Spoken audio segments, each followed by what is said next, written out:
भवानी शंकरो वंदे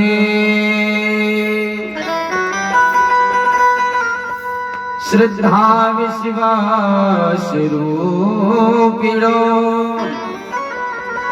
याभ्यां विना न पश्यन्ति सिद्धा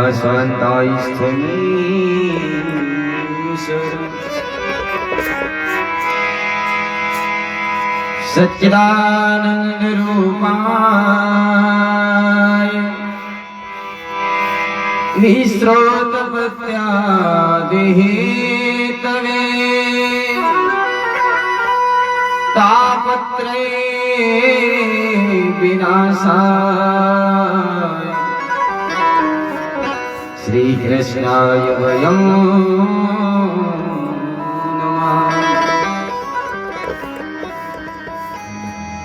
अतुलितबलधामं हेमशैलाभदेहं दनुजवनकृशानं ज्ञानिनामग्रगण्यम् सकलगुणनिधानं वानराणामधीशम्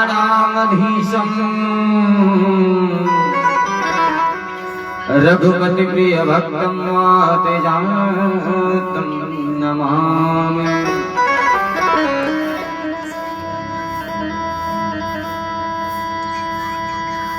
नारायणं नमस्कृत्य नरं चैव नरोत्तमं देवीं सरस्वतीं व्यासं ततो जयमुदीरये।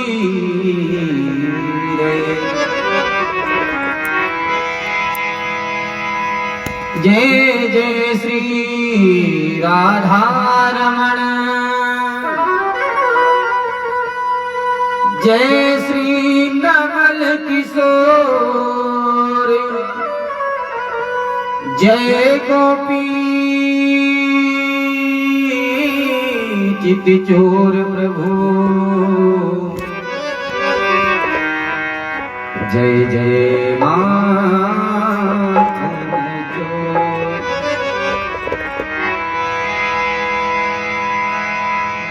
भक्ति भक्ति भगवंत गुरु चतुर नाम कोई इनके पद बंधन किए नासित विघ्न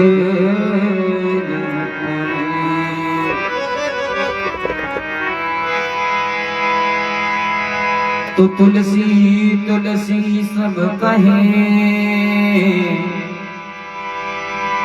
तुलसी बन की घास तुलसी तुलसी सब कहे तुलसी बन की घास कृपा भई रघुनाथ की शोभन गए तुलसीदास। आओ देवी देवता आओ शिव भगवान आओ सुननी को कथा श्री पवन पुत्र हनुमान। प्रेम से बोलो श्री हनुमान जी महाराज की भक्तवत्सल भगवान की जय।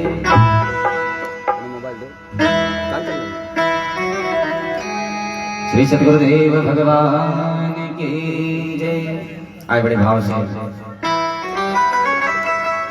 प्रभु के पावन दरबार में विराजमान समस्त भक्त परमपिता परमात्मा की मंगलमय गाथा में प्रवेश करे उसके पूर्व अपने मन को एकाग्र करके भगवान श्री हरि नारायण जी के चरणों में अपने मन को लगाएं कुछ क्षण के लिए और कुछ ही क्षणों पश्चात पूज्य व्यास जी के द्वारा भगवान की मंगलमय गाथा का स्मरण करेंगे।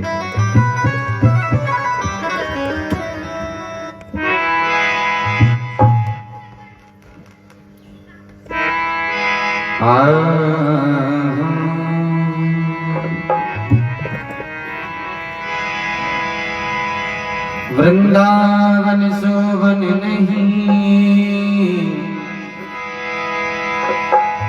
नंदगांव सोगा।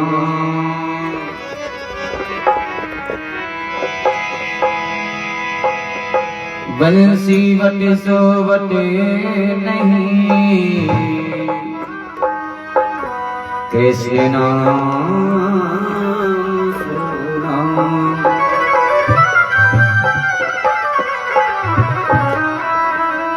आए प्रभु श्री बाकी भी हरि जी के चरणों में अपनी अर्जी को लगाएं और भक्त कहता है, प्रभु संसार में आपके नाम तो अनंत है, लेकिन मैं अपने एक भाव से आपका नाम स्मरण करता हूँ। हे कन्हैया, हरि कोई कहे गोविंदा, कोई गोपाला, मैं तो कहूँ सांवरिया बांसुरी वाला। हे प्रभु, हरि कोई कहे गोविंद, कोई गोपाला, कोई कहे गोविंदा, कोई गोपाला, मैं तो कहूँ सांवरिया बांसुरी वाला, मैं तो कहूँ सांवरिया बांसुरी वाला।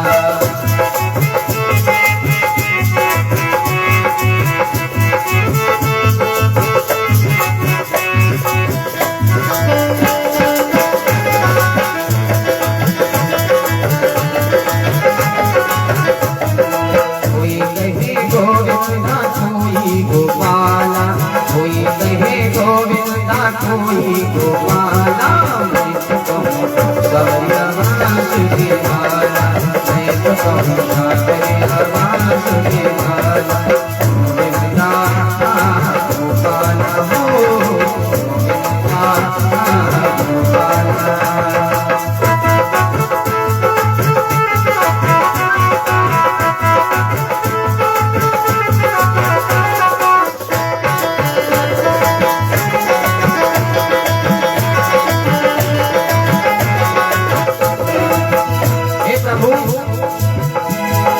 राधा ने श्याम कहा मीरा ने गिरिधर, वो जाने कृष्ण कहा कृष्णा ने निर्भर।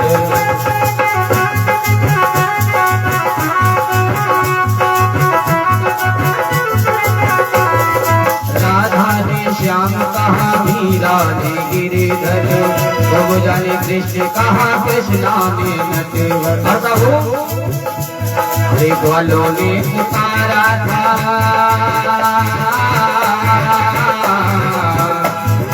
ग्वालों ने पुकारा था, कहकर गोपाला, मैं तो कहूँ सांवरिया बांसुरी वाला, मैं तो कहूँ सांवरिया बांसुरी वाला।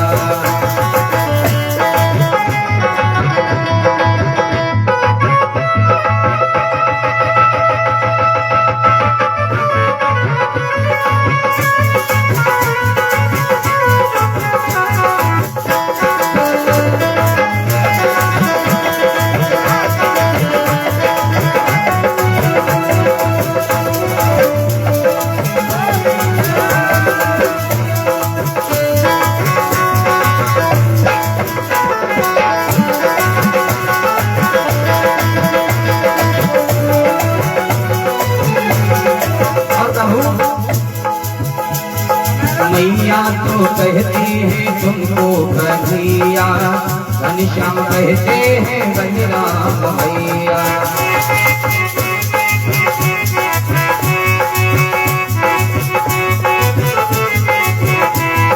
मैया तो कहते हैं तुमको कन्हैया, घनश्याम कहते हैं बलराम भैया। और अरे सूरा की आंखों के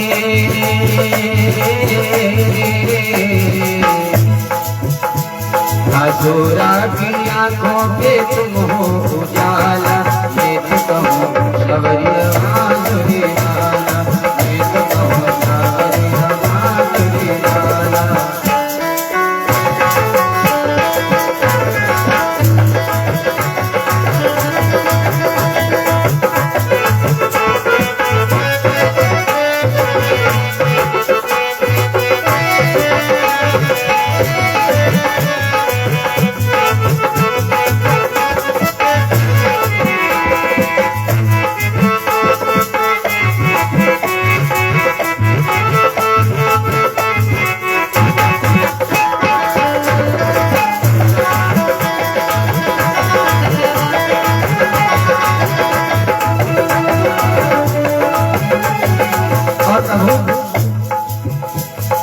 भीष्म जी के बनवारी उठो के मोहन, चलिया तो कही कर पुकारा दुर्योधन।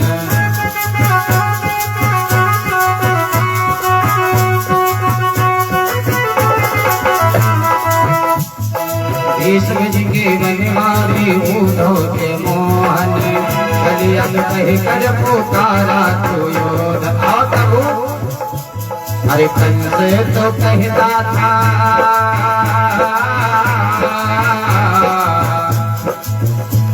अरे कंस तो कहता था जल भर के काला, तो शबरी माधुरी लाला, शबरी माधुरी लाला।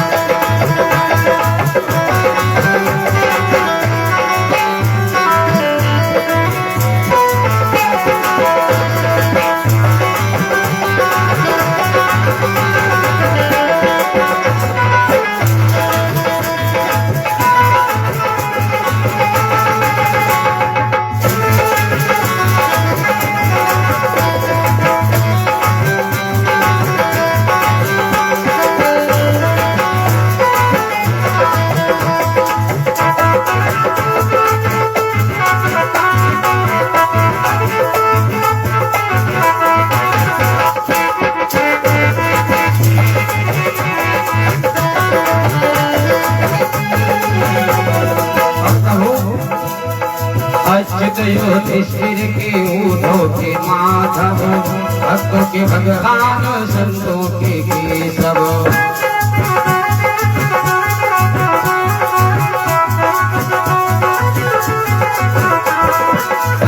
युधिष्ठिर के ऊँटों के माधव, भक्तों के भगवान संतों के केशव। और भक्त सभी भजते हैं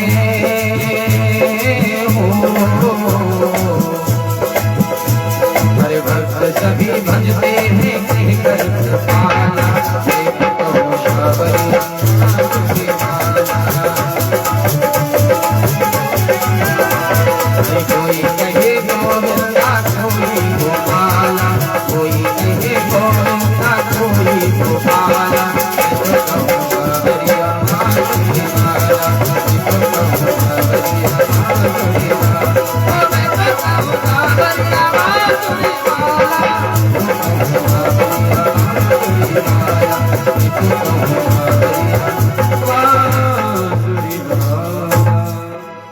बोले बांके बिहारी सरकार की।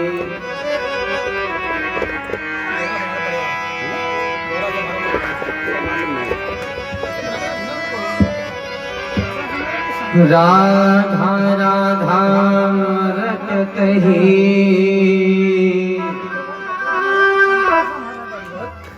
शब व्याधा मिट जाए,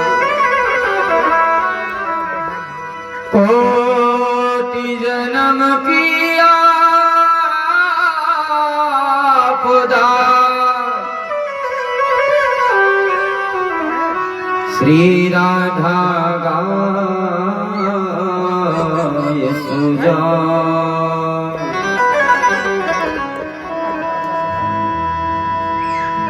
बड़ा ही सौभाग्य हमारा आपका, जो भगवान ने इतना सुंदर मानव का शरीर हम आपको दिया है, और मानव का शरीर लेकर के भगवान की अति कृपा हुई जो हम आपको भगवान का सत्संग प्राप्त हुआ है। इस संसार में सत्संग करना अति आवश्यक है। तीर्थ धाम नैमिषारण्य में श्री सूत जी महाराज सौनक इत्यादि 88,000 ऋषियों को भगवान की मंगल में गाथा का सत्संग कराते, रसपान कराते।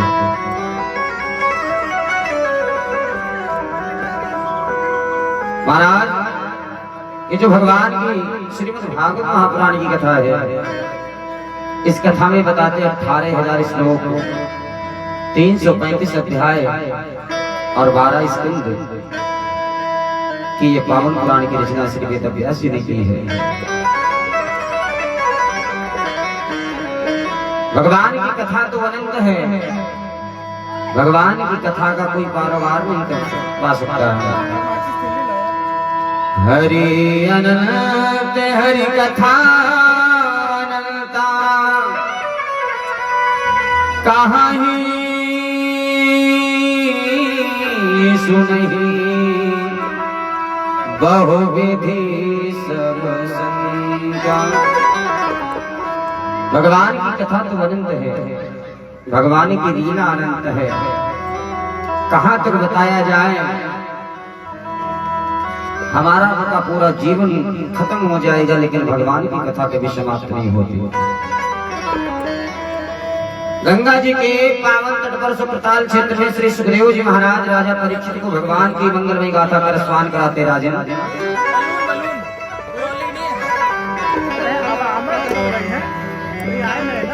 कल की बेला में बड़ा ही सुंदर भगवान श्री राम जी का जन्मोत्सव मनाया गया बड़ी धूमधाम से,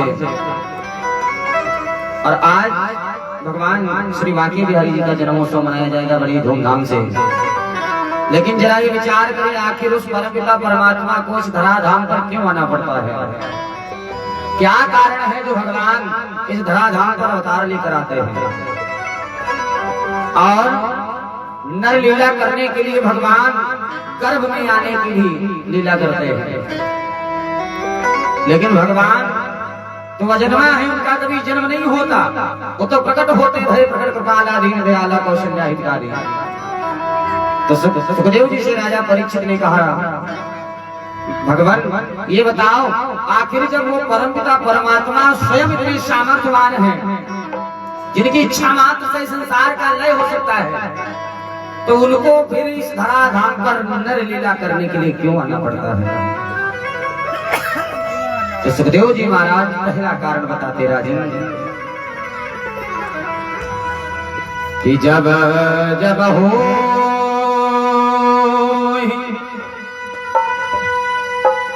धर्म कहानी, बाढ़हि असुर अधम अभिमान। पहला कारण है महाराज, इस धराधाम पर जब घोर अत्याचार पापाचार बढ़ जाता है, तब वो परमपिता परमात्मा इसे पृथ्वी पर नर लीला करने के लिए अवतार लेकर आता है। तब तब धरे प्रभु मनुज शरीरा, हरहि कृपानिधि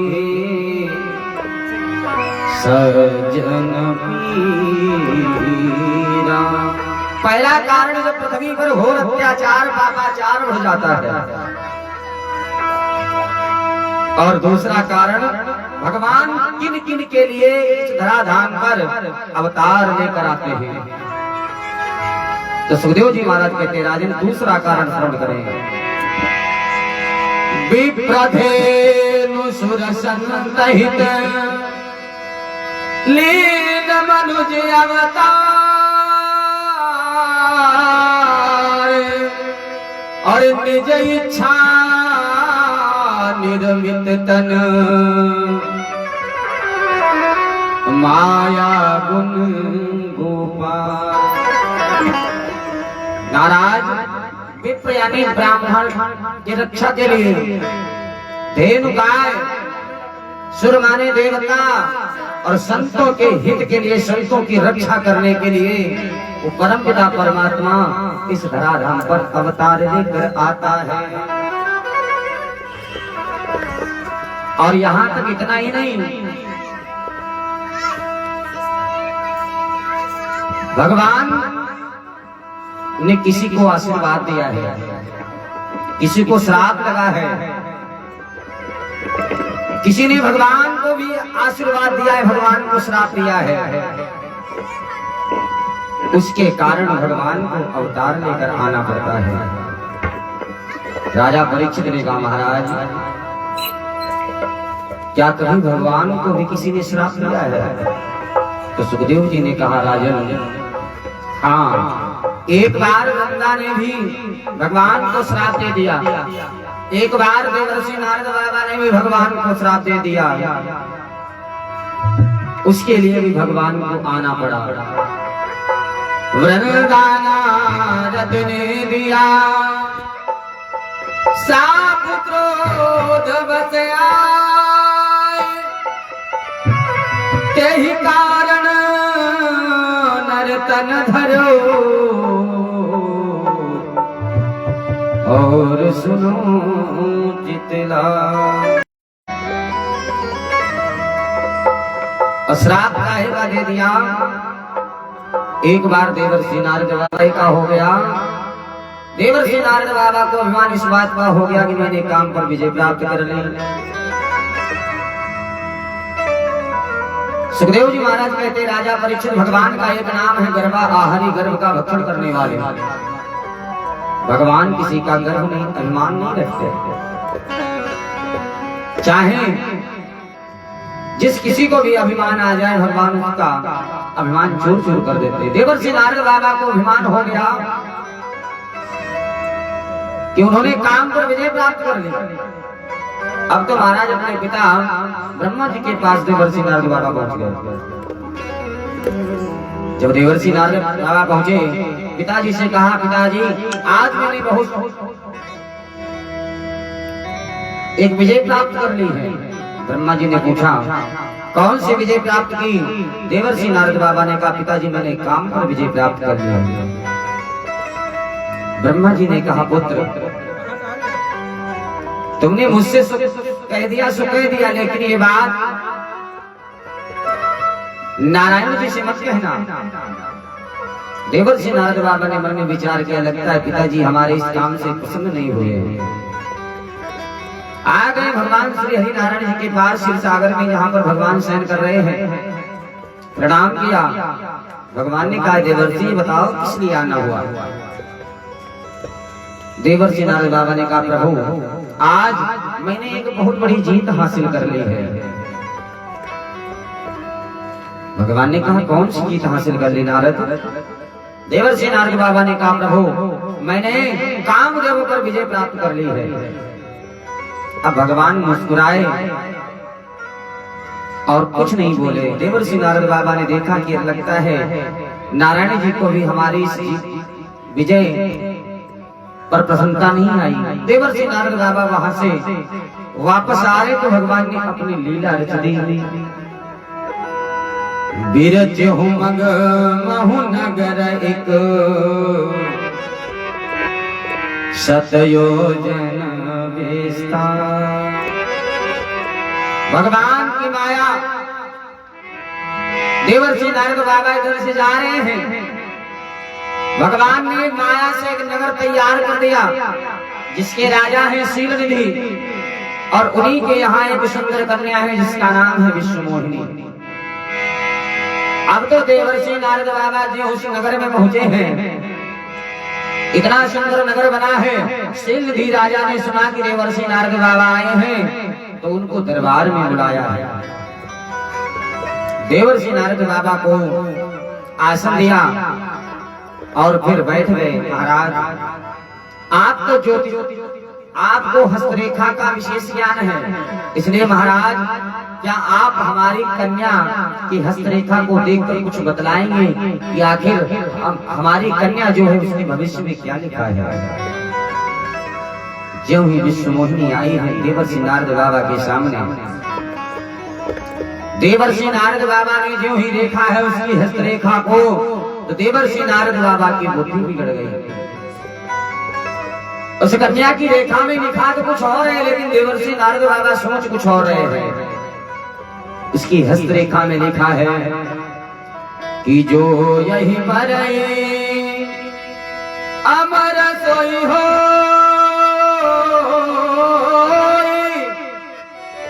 समर भूमि ही जीत न कोई। अरे उस कन्या की हस्तरेखा में लिखा है इसका वर्ण वही करेगा जो पहले से अमर होगा। लेकिन देवर्षि नारद बाबा की बुद्धि बिगड़ गई। विचार करते हैं इस कन्या का विवाह जिसके साथ में होगा वो अमर हो जाएगा। अब तो महाराज देवर्षि नारद बाबा मन में विचार करने लगे, अगर इस कन्या का विवाह मेरे साथ में हो जाए तो मैं अमर हो जाऊंगा। ऐसी मन में विचार करने के बाद भगवान के पास पुनः वापस आए देवर्षि नारद बाबा। जो ही नारद वापस आए, भगवान ने कहा नारद क्या कारण है? अरे अभी तो आप आए थे और चले भी गए, फिर से आगे क्या कारण है? देवर्षि नारद बाबा ने कहा प्रभु ये बताओ, आपका नाम तो करुणाकर है, आप दीनों पर कृपा करते हो, अगर आप मुझ पे कृपा करते हो तो मैं आपसे कुछ मांगना चाहता हूँ। भगवान ने कहा है देवर्षि आप तो हमारे सबसे प्रिय अनन्य भक्त हो, क्या चाहिए तुम्हें? देवर्षि नारद बाबा ने हाथ जोड़ा, कहा प्रभु अपना स्वरूप मुझे प्रदान कर लो, मुझे अपना स्वरूप दे दो, क्योंकि संसार में अगर कोई सबसे सुंदर है तो केवल वो हमारे श्री हरि नारायण जी। देवर्षि नारद बाबा ने मन में विचार किया अगर मैं इनका स्वरूप मांग लूंगा तो अवश्य विश्व मोहिनी के साथ में मेरा विवाह हो जाएगा, और जब मेरा विवाह हो जाएगा तो मैं अमर हो जाऊंगा। भगवान ने कहा ठीक है देवर्षि जाओ, मैंने तुमको अपना स्वरूप दिया। देवर्षि नारद बाबा ने आशीर्वाद पाया, जो ही वहां से चलने लगे फिर रुक गए। देवर्षि नारद बाबा कहने लगे प्रभु से, प्रभु एक बात और, आप मुझे अपना स्वरूप तो प्रदान करिएगा, लेकिन स्वरूप प्रदान करने के बाद भी जिसमें हमारा हित हो वही कार्य करना। तो देवर्षि नारद बाबा ने कहा प्रभु जे विधिनाथ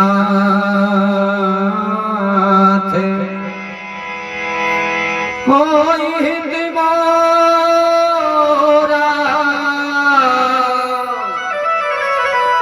करहि सबे दास में तूरा। अरे महाराज जिस कार्य में हमारा हित हो वैसा ही कार्य करना। तो भगवान ने कहा ठीक है जाओ नारद, ऐसा ही होगा। तो भगवान ने क्या किया, देवर्षि नारद बाबा को बंदर काम प्रदान कर दिया। अब जब बंदर काम प्रदान कर दिया, इधर सिंहधी राजा के दरबार में विश्व मोहिनी का स्वयंवर चल रहा है, सभी देवता आए हैं। अब देवर्षि नारद बाबा भी जो ही दरबार में पहुंचे तो जितने भी दरबार में बैठे लोग हैं उनको सबको देवर्षि नारद बाबा ही नजर आए। आगे देवर्षि नारद बाबा भगवान भी आए हैं। जब ही विश्व मोहिनी विजय का हार लेकर आई है, अब देवर्षि नारद बाबा बार बार उचक रहे कि ऐसा तो नहीं विश्व मोहिनी मुझे नहीं देख पा रही है। सुखदेव जी महाराज कहते हैं देवर्षि नारद बाबा बड़ा परेशान, लेकिन हुआ क्या, विश्व मोहिनी ने श्री हरि नारायण जी के गले में वो विश्व विजय का हार डाल दिया। अब तो देवर्षि नारद बाबा परेशान हो गए, वाह अरे मैंने तो आपसे आपका स्वरूप मांगा था, मैं सोच रहा था कि मैं विश्व मोहिनी के साथ में विवाह करूं। अब तो देवर्षि नारद बाबा जब दुखी हो गए तो भोले बाबा के दो रुद्रगण वहां पर मौजूद थे, देवर्षि नारद बाबा को देखकर हंसने लगे। जब रुद्रगण हंसने लगे तो देवर्षि नारद बाबा को क्रोध आ गया। देवर्षि नारद बाबा ने कहा दुष्टों, तुम भोले बाबा के गढ़ होकर एक संत की हंसी उड़ाते हो, जाओ तुम दैत्य हो जाओ। तो रुद्रगणों ने कहा, रे देवर्षि मैं आप पर नहीं हंस रहा, अरे आप विवाह करने के लिए आए थे, कम से कम ये तो देख लो कि आखिर तुम्हारी सूरत कैसी है। कहीं पर जल भरा हो तो देख लो आखिर तुम हो कौन। देवर्षि नारद बाबा वहां से दौड़ते हुए एक सरोवर के किनारे आए और जब इस सरोवर में अपने सूरत को देखा है तो उसमें बंदर का मुख नजर आया। और जब बंदर का मुख नजर आया है देवर्षि नारद बाबा को, तो देवर्षि नारद बाबा को क्रोध आ गया। ऐ प्रभु, मैंने आपसे आपका स्वरूप मांगा था, लेकिन आपने मुझे बंदर बना दिया। जाओ, मैं श्राप देता हूँ। कपिया कृति तुम की न हमारी, कर है की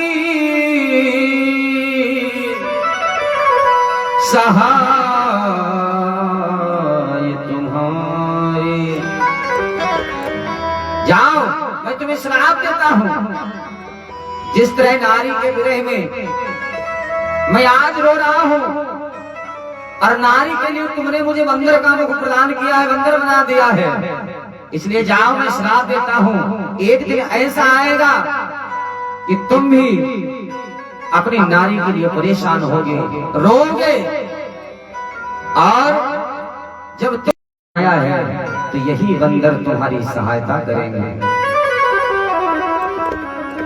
जब ऐसा श्राप दे दिया है, अब ना तो वहां पर कोई नगर है, ना कोई राजा है, ना कोई विश्व मोहिनी है, केवल देवर्षि नारद बाबा और श्री हरि नारायण जी खड़े हैं। जो ही नारद जी ने देखा, अरे ये मुझसे क्या हो गया, मुझसे तो बहुत बड़ा अपराध हो गया, मैंने प्रभु को श्राप दे दिया, ऐ प्रभु मुझे क्षमा करें।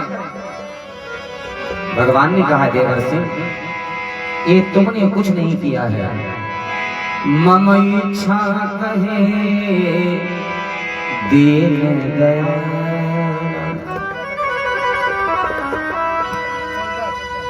क्या ये सब मेरी ही प्रेरणा से होता है, इसलिए इसमें तुम्हारा कोई दोष नहीं है। पूर्व प्रेरक रघुवंश विभूषण, हमारे आपके हृदय में जो प्रेरणा बनती है सब परमपिता परमात्मा के द्वारा बनती है। अब तो तीसरा कारण सुखदेव जी महाराज कहते हैं कि महाराज देवर्षि नारद बाबा का श्राप सत्य करना है। और चौथा कारण क्या है, किसी को भगवान ने भी आशीर्वाद दिया है, और किसको आशीर्वाद दिया है, एक राजा है जिनका नाम है मनु महाराज जी और सतरूपा जी। तीर्थ धाम नैमिषारण्य में तपस्या कर रहे हैं।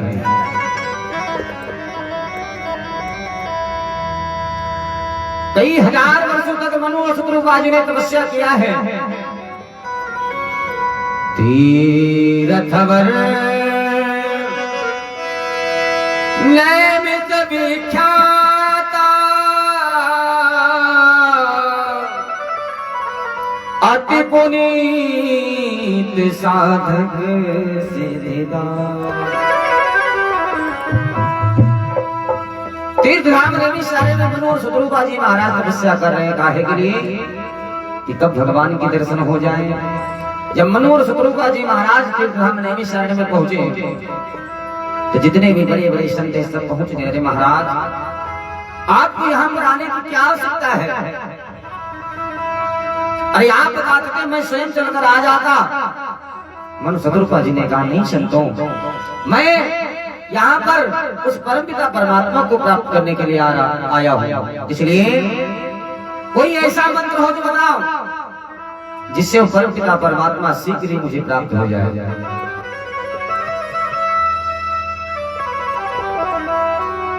तो सभी संत महात्माओं ने कहा, राजन, अगर आपको भगवान को प्राप्त करना है तो 12 अक्षर मंत्र पुनी जपहु सहित अनुराग वासुदेव पद पंकरु दंपति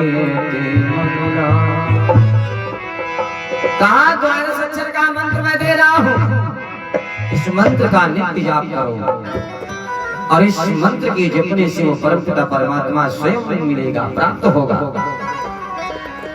अब वही तीर्थधाम नैमिषारण्य में मनु और स्वरूपा जी महाराज तपस्या कर रहे हैं।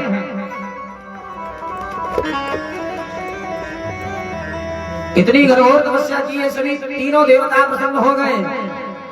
ब्रह्मा विष्णु और महेश तीनों देवता बारी बारी से आए, लेकिन मनु और शत्रुपा जी ने अपने नेत्रों को नहीं खोला है। विधि हरिहर तप देखी अपारा, मनु समीप आए दोबारा।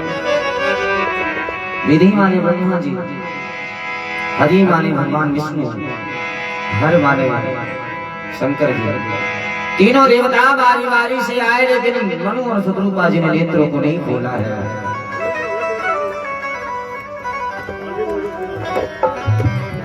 अब तो महाराज जब मनु और शत्रुपा जी ने नेत्रों को नहीं खोला है, सुखदेव जी महाराज कहते राजा परीक्षित, उसके बाद में फिर एक आकाशवाणी हुई, अरे राजन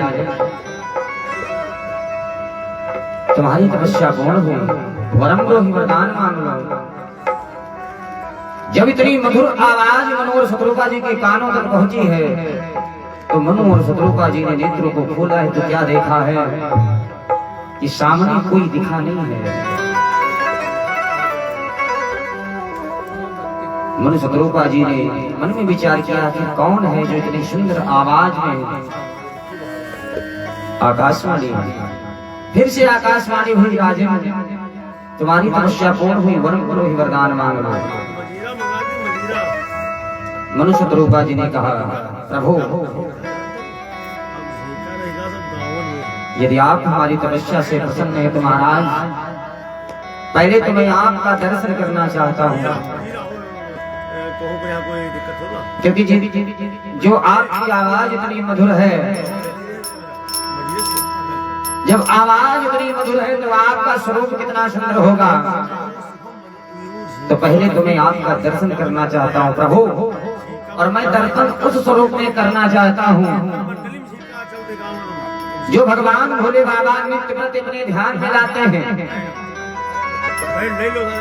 जो स्वरूप ऋषि मुनि ध्यान करते हैं। मैं उस स्वरूप का दर्शन करना चाहता हूँ। सुखदेव जी महाराज कहते राजा परीक्षित, अब तो महाराज प्रभु श्री राम के स्वरूप में जब भगवान आए हैं, इतना सुंदर स्वरूप है, तो महाराज मनु और शत्रुपा जी ने ज्यों ही देखा है बड़े प्रसन्न हो गए। और वास्तव में ये नाम तिहारा तारा, अरे जाने कब दर्शन होगा, अरे जिसकी प्रतिमा इतनी सुंदर वो कितना सुंदर होगा, वो कितना सुंदर होगा।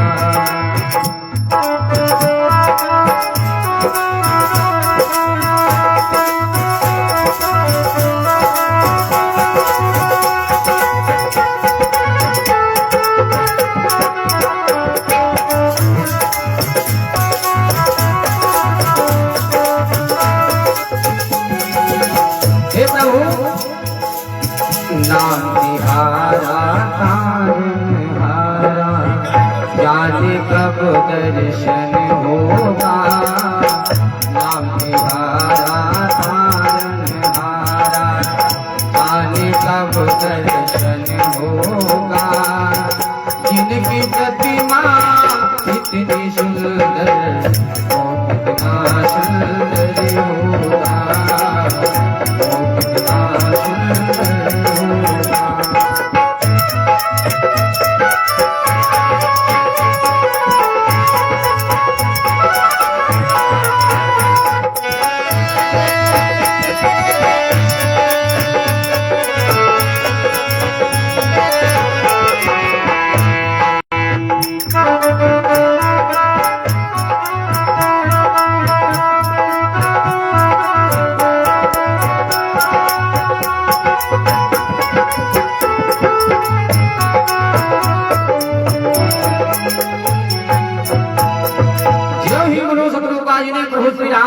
स्वरूप को देखा है, इतना प्रसन्न हो गए। भगवान ने कहा, राजन तुम्हारी तपस्या पूर्ण हो गई, वरम लो ही वरदान मांग लो। तो मनु जी ने कहा, प्रभु यदि आप हमारी तपस्या से प्रसन्न हैं तो दान शिरोमणि कृपा निधि। प्रभु यदि आप वरदान देना चाहते हैं, दान शिरोमणि कृपा निधि, नाथ कहूँ सती भाव,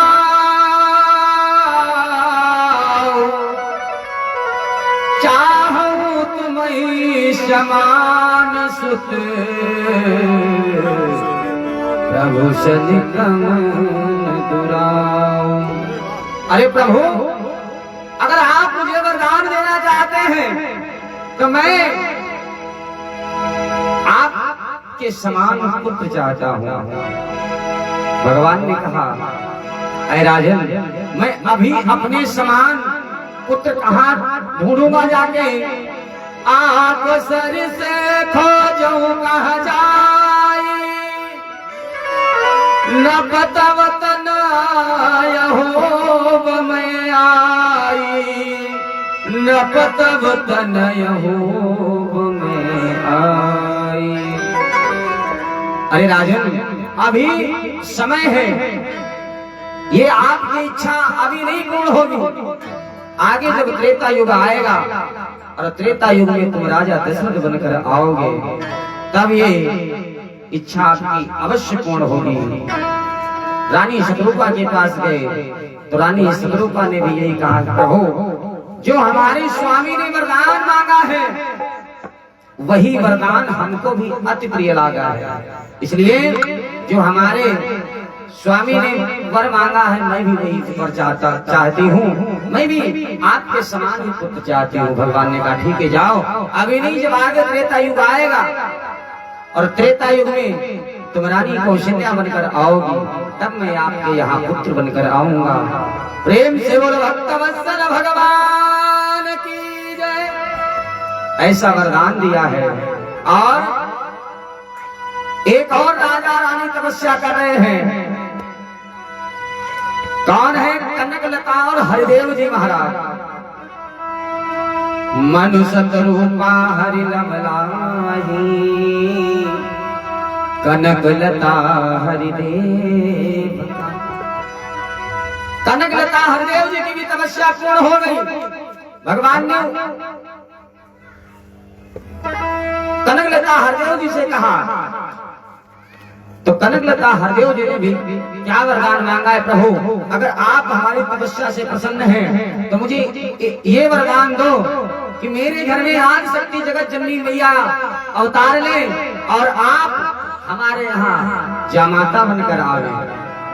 तो भगवान ने कहा, ऐ कनकलता हरिदेव जी अभी नहीं, लेकिन आगे जब त्रेता युग आएगा तुम राजा जनक और सुनैना बनकर आओगे, तब मैं तुम्हारे यहाँ अवश्य आपका जामाता बनकर आऊंगा।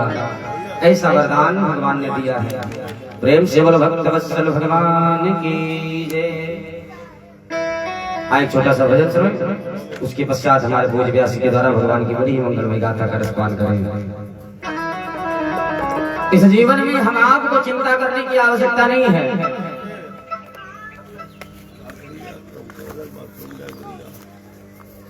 चलो भैया, चलो भैया, धीरे धीरे लाग हल्की। हम आपको संसार में चिंता नहीं करने आवश्यकता नहीं है। अगर चिंता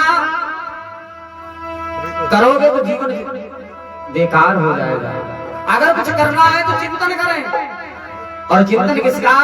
उस परम पिता परमात्मा का। हमें चिंता नहीं,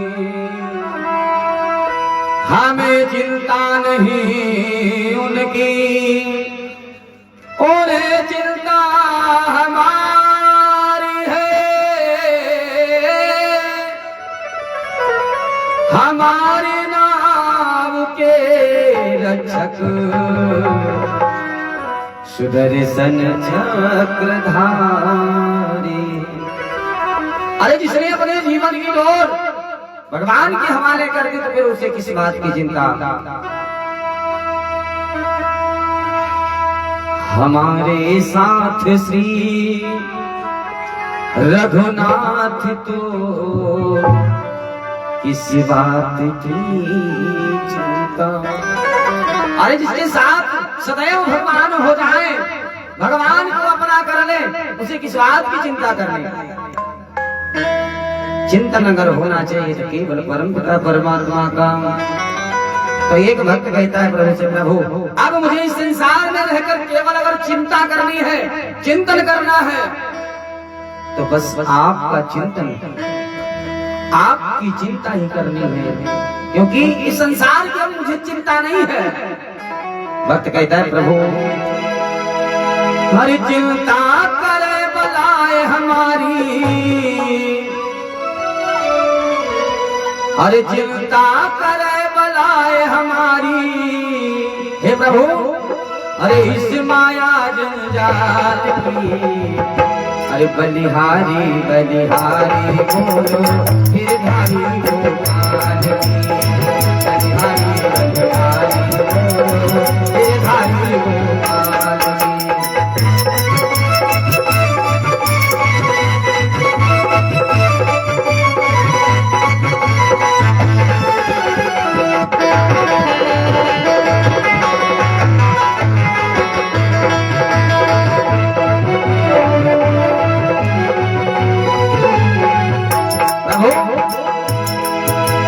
चिंता करे बलाए हमारी हो,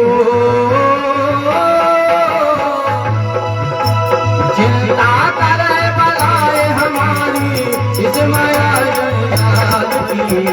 बलिहारी बलिहारी बोलो गिरधारी गोपाल की, बलिहारी बलिहारी बोलो गिरधारी गोपाल की।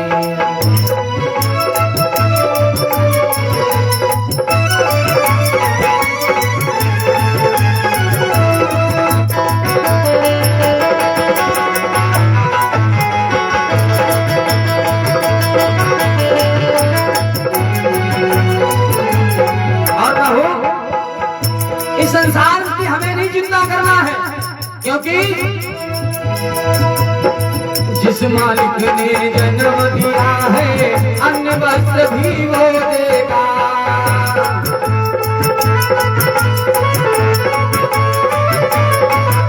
विचार करो, जब दांत ना थे तब दूध दिया,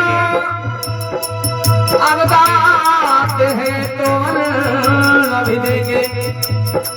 भगवान ने क्या नहीं किया? जिस मालिक ने जन्म दिया है अन्न वस्त्र भी वो देगा।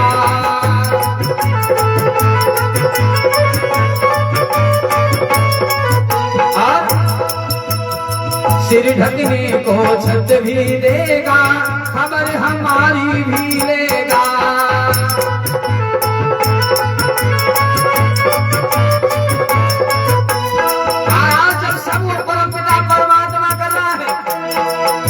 हमें इस बात की चिंता इस संसार से करना क्या है? अरे मस्ती रहो निर्भय हो चिंता हो, मस्ती रहो निर्भय हो चिंता, छोड़ रोटी दाल की। बलिहारी बलिहारी बोलो गिरधारी गोपाल की।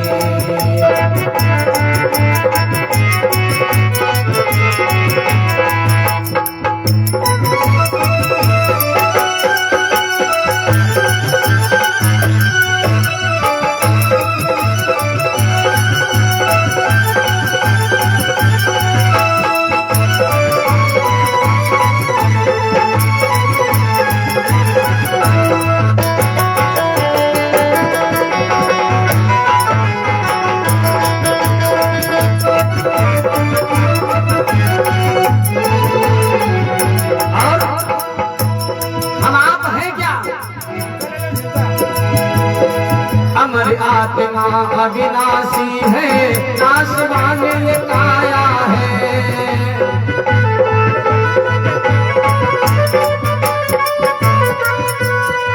अमर आत्मा अविनाशी है, नाशवान ये काया है।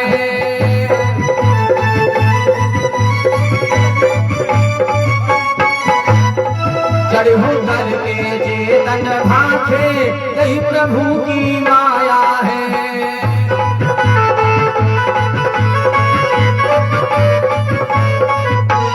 इस संसार में मैं ते तोरी मोरी रहमाया, जा बस कीने जीवन दाया। इस संसार में ये मेरा है, ये तेरा है, यही प्रभु की माया है। इसलिए हो जड़ चेतन का भेद समझ कर हो, जड़ चेतन का भेद समझ कर शरण कहो गोपाल की। बलिहारी बलिहारी बोलो गिरधारी गोपाल की। बलिहारी बलिहारी बोलो गिरधारी गोपाल की।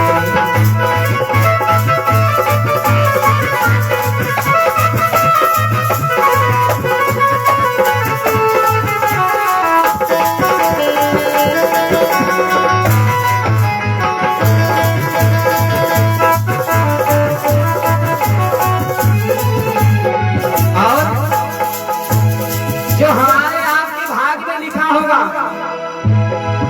वो तो हमें अवश्य मिलेगा, क्योंकि भोग भाग का मिलेगा, चाहे घर में हो या बाहर हो।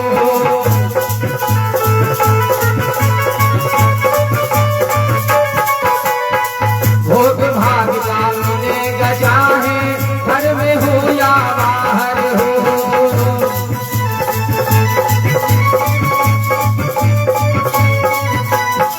भाग बिना कोई भोग न पावे, जीती हो या नार हो।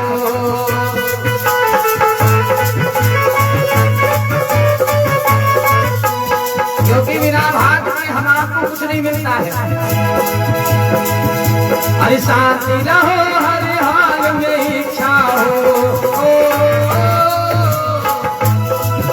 अरे शांति रहो हर हाल में इच्छा, नहीं करो धन्यवाद की। बलिहारी बलिहारी बोलो गिरधारी गोपाल की।